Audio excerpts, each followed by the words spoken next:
కృష్ణం కమలపత్రాక్షం పుణ్యశ్రవణకీర్తనం వాసుదేవం జగద్యోనిం నౌమి నారాయణం హరిం.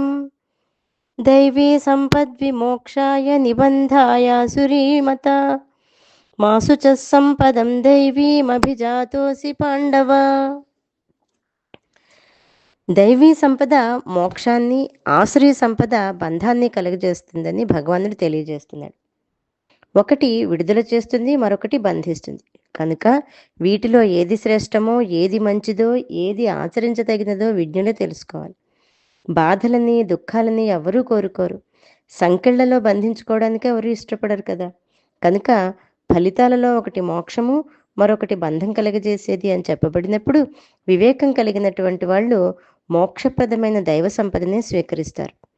బంధాలను, సంకెళ్లను వేసేటటువంటి అసుర సంపదను విడిచిపెట్టాలి.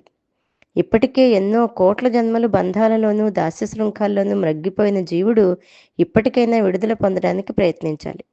కనుక వాటికి దైవ గుణాలను ఆశ్రయించటమే తక్షణ కర్తవ్యం. ఈ పైన చెప్పబడిన 4 శ్లోకాలలో ఆయా సంపదలు అంటే ఆసురీ సంపదల్లో ఉన్న వారికి వచ్చే జన్మల్లో కూడా ఆసురీ లక్షణాలే వస్తాయట.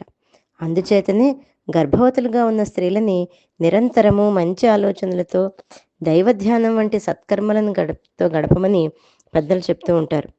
అర్జునుడు దైవీ సంపద ఎందు జన్మించిన వాడు అవటం వలన అధ్యాత్మ విజ్ఞాన శ్రవణానికి అర్హుడని భగవానుడు తెలియజేశాడు. అటువంటి సద్గుణవంతుడు, శీలవంతుడు కాబట్టి సాక్షాత్తు భగవంతుని ముఖము నుండి వచ్చిన బోధామృతాన్ని తీసుకునే భాగ్యం కలిగిన వాడయ్యాడు.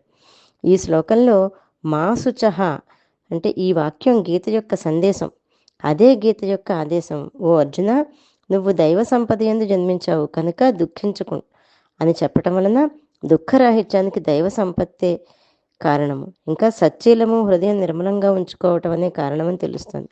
అవి కలిగినటువంటి వాళ్ళు సుఖాలని అనుభవిస్తారు, దుఃఖాలు వాళ్ళ దరి చేరవు. కనుక దైవాసుర సంపద్విభాగ యోగాన్ని అనుసరించి దైవ గుణాలనే, దైవ లక్షణాలనే అలవర్చుకోవడానికి ప్రయత్నించాలి. జయ గురుదత్త.